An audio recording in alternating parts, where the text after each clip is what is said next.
Good afternoon. Beautiful day in sunny Avalon Park, Florida. I'm Blake Lawrence with In-Flight Entertainment with Coach King. Coach, how you doing? Great, Blake. How are you? Great. You know, I see this beautiful place called Avalon Park, and from what I understand, the Florida Flight used to play at Avalon Park. So tell me what you're doing at Avalon Park today. What's the vision with Avalon Park? The vision is we just moved back in here. It's a beautiful place to live. Back in 2011, after our first year in Kissimmee, we moved over here to Avalon Park. Thanks to the help of Stephanie Hansen, who's she's oversees Avalon Park Group or whatever. So she was really instrumental in bringing the team. We had a great vision here back then. We wanted to bring the team here. It's a beautiful community. It's self-contained. So we had a lot of businesses that were interested and supported us and sponsored us. Some of them still do. Shout out to the Orlando Law Group, who is actually, they've moved to Waterford lately, but they started in Avalon Park. Avalon All-Star Cuts with Jennifer Campos and them. The Briantos, which is no longer here. But anyway, the move here initially was it's a self-contained community. Let's give them their own minor league pro basketball team, which we did. It was I was learning how to run the team and do the right things back then. You know, there's not really a school to learn how to do a minor league professional basketball team. But we enjoyed our time here. Love the area. It's a beautiful place to live. And coincidentally, my wife and I just moved back here actually July 1st. So we're excited to be back. Excited to have our best friends live over here. So Avalon Park's a great area. And I'm looking forward to, even though we won't play here, we're going to stay at the RDV Sportsplex from here onward until we go to the Amway Center, of course. But we're going to reintegrate the community, bring the guys out, maybe do Florida Flight Basketball Academy here, and I got a lot of things planned in my head, so it'll be exciting. So. You mentioned businesses are supporting the team. Any personal shout-outs you want to give to the businesses?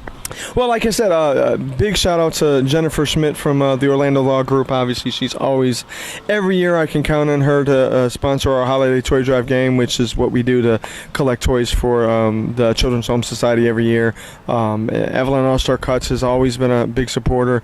We've been out of Avalon Park a while now, so I don't really actually I haven't approached Jennifer in a while, but shout out to Avalon All-Star Cuts, always doing big things. My barber, Alex, was at Avalon All-Star Cuts. He's at the barbershop around the corner now, in a situation that's better for him. But Alex is always giving me a fresh cut. So obviously, Starbucks is right around the corner from my house, so that's great. Good to get some business done when I got to get out of the house and get away from everything. So, yeah, we're excited. Avalon Park's a great community, love it, and I'm looking forward to reintegrating a little bit and seeing what we can do here. Speaking of seeing what we can do, Coach, we got a game this Saturday against the Southeast Royals in Jacksonville. Tell us what's going on in terms of just the hype. What's at stake? Well, it's win or go home, basically. We're both 3-6. We had a rough season, but okay season.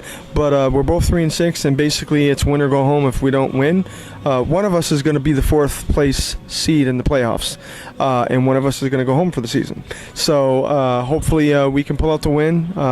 That's the plan. We've been working really hard in practice all week long, and we've got to really take care of business this weekend in Jacksonville. It's on the road, so it'll be a hostile environment. Obviously, you got some great fans out there in Jacksonville, and they've revamped their team. We played them the first game of the season, and I think we beat them by 14 or so. But I'm anticipating a completely overhauled roster and team, so we're not sure what we're going to walk into. So we've taken the last couple of weeks to worry more about what we're doing instead of who we're going to face. If we do the things that we want to do and execute well, we should put ourselves in a position to win the game. Coach is feeling confident. Speaking of confident, the team is very young, a lot of rookies. So are they nervous? Are they feeling good? What's the overall mindset of the team right now? That's a great question, Blake, and that's been the biggest challenge this year. It is all rookies. We're a development platform, so we're developing players. This is the first year that I've had almost all rookies. We started the season with veterans. You always want to have a nice mix of veterans, mid-level guys, and rookies.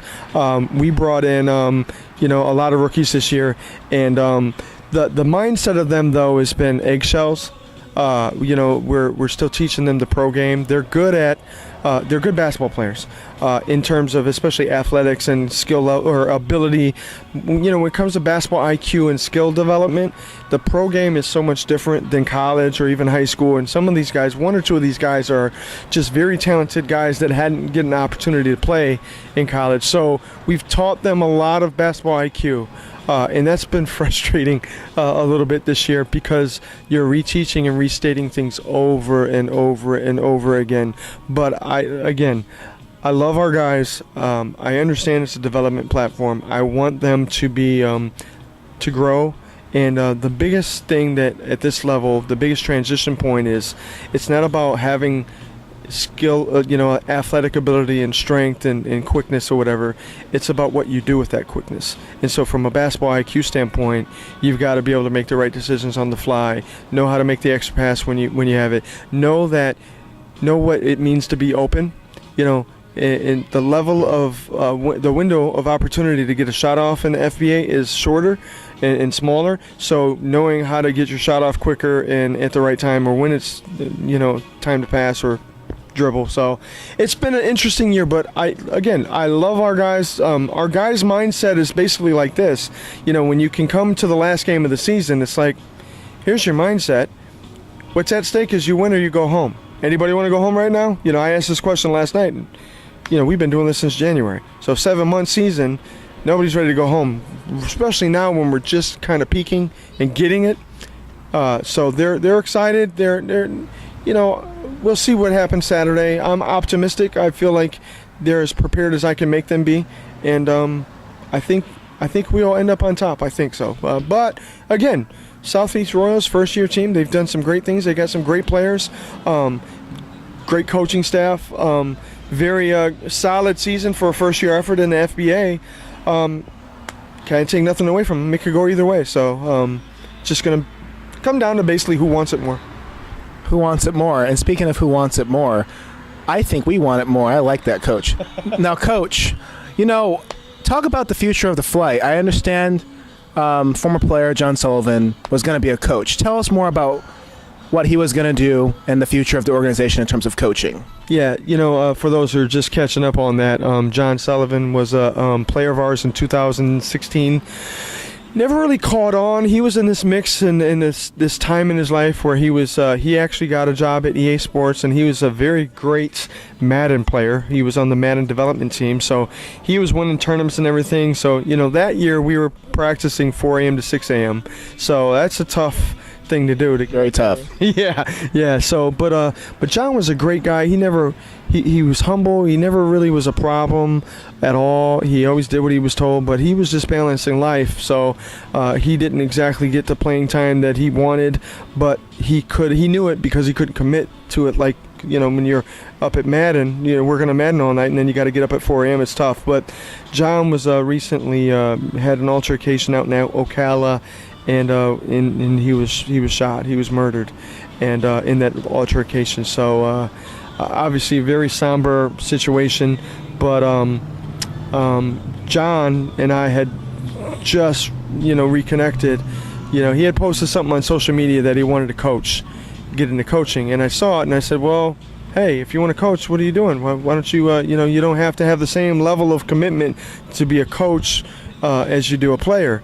And so I called him up. We talked for about 20 minutes and told him about the Florida Fight Basketball Academy, which we're going to launch this year. It's going to be our youth development program.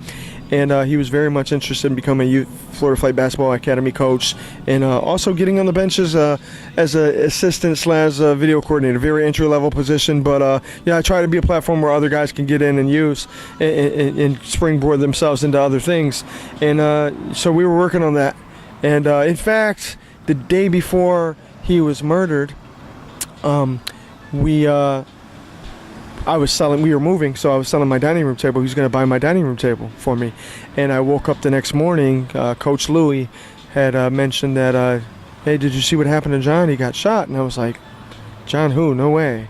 Yeah, it's just the last thing you would ever think you'd hear. But unfortunately, we have a crazy world. And, sincere condolences to his mom, Kay, and his friends and family. There's actually a Long Live Sully basketball tournament coming up, a little fundraiser in regards to his memorial or whatever, a basketball tournament.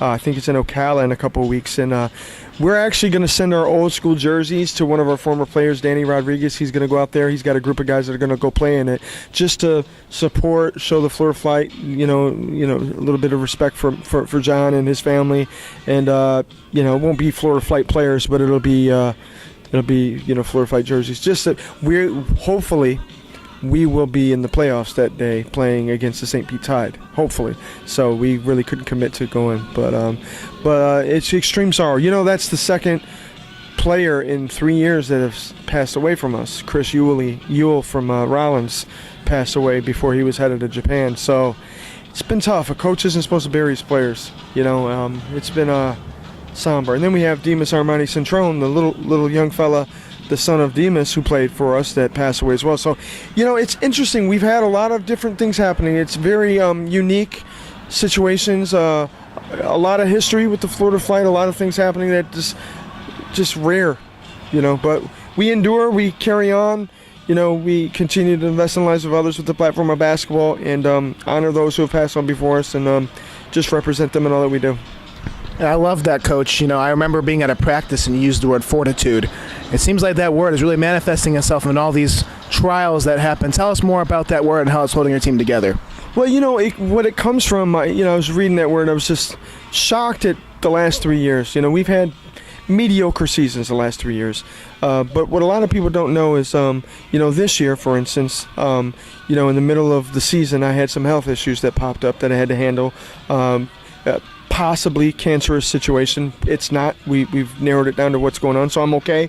But the previous year, right in the middle of season, my father passed away from cancer. So I had to, obviously, I was, distracted with that, rightfully so. And then the year before that, my youngest daughter, Victoria, was born like 3 months premature. So in terms of fortitude and the ability to push on and fight through adversity with confidence and with an attempt to a confidence in arriving at success, it's been a big-time word. Now, factor in also the fact that Chris Ewell passed away before going to Japan at 21, 22 years old of a heart attack. And then, you see John Sullivan, get gunned down, a guy that's coming back on staff to do that. And then, the other thing is, having, all the rookies this year, and then having veterans who didn't have the patience to stick around. Because, a veteran expects certain things to happen. You're always going to get back on D. You're always going to open up to the ball on a pick and roll. Like certain very fundamental pro basketball skill things that the rookies were having a hard time catching on to fast enough. So those guys leave. We've had to have a lot of fortitude. And, in terms of minor league basketball, the Florida Flight is still the second, outside of the two teams that are in the D League now that are former CBA teams. Next to the Rochester Razor Sharks, the Florida Flight is the longest-standing minor league basketball team in the United States right now, at 8 years, going on our 9th season next year. That's incredible. So that takes a lot of fortitude, a lot of focus, a lot of hard work, commitment to the mission statement of investing in the lives of others, seeing players go on, play overseas in China, Spain, France, whatever, Lebanon. We've had to have fortitude. And so it's a word that we've used a lot this year, especially for the rookies to understand, look, I know it's hard. You don't want to run ladders and suicides when you make mistakes, but we have to develop the culture and the atmosphere to be such that we want to win, and there's things, sometimes you have to use classical conditioning to make sure that winning happens. So, yeah, fortitude's been big. So we've really wanted to be a team that always, rises to the occasion, the challenges that we face, and it's been a great word for us, especially the last 3 years. I like that. It's always good to have a coach that you can relate to when it comes to trials. We want to make the playoffs, and we're going to talk like we are, but, it's nothing wrong with reflecting. We talk a lot about players, Coach, and tell me, we want to know what the coach is thinking. How have you, Coach, have been developing through this season? As I interview you, it's just a lot of things that you've learned, and I'd love to know, and we'd love to know what you've learned and how you've developed as a coach. Well, great question. Again, we actually talked about it yesterday. We had a frustrating point in practice where I looked over at the assistant coaches and the general manager, Andy Haas, And I can't even remember what it was, but, we've been together since January. And one of the coaches said, man, we're still making the same mistake. And so I looked at them, and, because I'm always about development. And I said, you know what? We know that somebody's making a mistake. But here's the reality. As a leader, that falls on me. I have put a platform in place, and we've gone through a season where I have not done what's necessary to make those mistakes go away. Whether it's not calling it out every time. As a coach, you're coaching. Sometimes you're doing scrimmage time, and you really want the flow of the game to stay, and you don't want to stop it. So you let the flow of the game stay, and a mistake happens, and you could stop it every time that mistake happens. Or you could say, let's just play through it and talk about it later. And so sometimes what happens is a lot of great plays happen, and you forget about that mistake because it's like 10 minutes before, and then they don't learn. So from a development standpoint for myself, I've learned that, to create the right culture, you have to be committed to excellence. You have to, stop and make sure that the guys have consistent teaching and development, consistent skill level and training, consistent basketball IQ moments where they don't have a platform where it's okay to make those same mistakes. So I've got to be better at that. But in terms of my development as a coach, the one thing I'm most proud of is that, with the Florida Flight, I don't think it's a secret now, we teach the triangle offense. So where a lot of minor league teams out there, in other leagues or whatever, are just playing basketball, they're running up and down and all that. That's not Florida Flight basketball. We're actually learning how to play pro basketball. Anybody can get a ball and 10 guys and go to war with another 10 guys or 12 guys or whatever. What we're trying to do is develop. And, the interesting thing is this. We were talking the other day, and, we have 3 guys currently right now that I know for sure that are playing overseas. We have Vincent Dillard in Bolivia working his way to a championship up there. We have Chris Watson, who's just went to China. And we have James Cambrone, who was out in Spain. So, think about those guys are amazing talents. If we had those 3 guys with these 9 rookies, we'd be tough to beat. But that's a part of it. It's the give and take. We have a development platform. We're trying to develop guys and help their careers blossom and move on. But at the same time, you want to win for your fans. You want to win for yourself. I want to develop as a coach. One day I want the NBA to come call and say, hey, you've done a great thing. You're running a great program, great culture here, coach. We want you to coach in the NBA as an assistant or whatever. So it's just this give and take, push and pull kind of thing. But in the end, I think that I'm, the good thing is who's going to fire me? I own the team, so, that's helpful. So I get to learn. But on the other side, what I absolutely do, I'm a consummate professional. I'm always checking myself. I'm always making sure that, look, so what if nobody fires me? It doesn't matter if I'm running the show or not and nobody's, I still hold myself accountable. I'm still going to take the blunt and the blame for things that go on. We've had 3 mediocre years. It doesn't matter to me that I've had tragedy in the middle of the season the last 3 years. What matters to me is that our guys are growing and developing. I'm becoming a better coach every year. Our players are becoming better every year. Our program is doing things on and off the court. The one thing I can say is that off the court, we win the championship every year. We're always doing things for the community. We have the No Child Fights Alone program that we just launched, Jay's Phrase program, which is, we're going to launch some big stuff on that. I'm not going to talk about it right now, but there's some big stuff coming with the Jay's Phrase program. And then, the Not Afraid to Fly mentorship program. Everything that we do, I'm proud of. But as a coach, I'm growing, I'm developing as well. And it's just a development platform. So that's a good thing for everybody. Developing platform where we're all a big family coming together. Coach, before we sign off, tell me what you'd love to say to Flight Nation about this game this Saturday. Well, hey, it's in Jacksonville, so it's only 2.5 hours away. If you're really feeling bubbly and you want to come out and show us some love, we'd love to have you at the game. Just hit us up on Facebook, Twitter, or you can email me at mking@flighthoops.com. If you want to come to the game, we'd love to have you. It's going to be a tough game. We certainly want to win. We've only had 1 season in our 2 seasons that we didn't make the playoffs. So that's another thing I told the guys yesterday. I was like, listen, you don't think it's going to happen until it happens. It's a very sad, somber, emotional feeling to finish the season. And to not go to the playoffs is crazy. So, Flight Nation, we're at the Potter's House Christian Academy out in Jacksonville. Game time is at 6 p.m. If you're in Jacksonville, you want to come out, come show us some love, and we'd love to have you out there cheering Flight Nation on as we get this big win.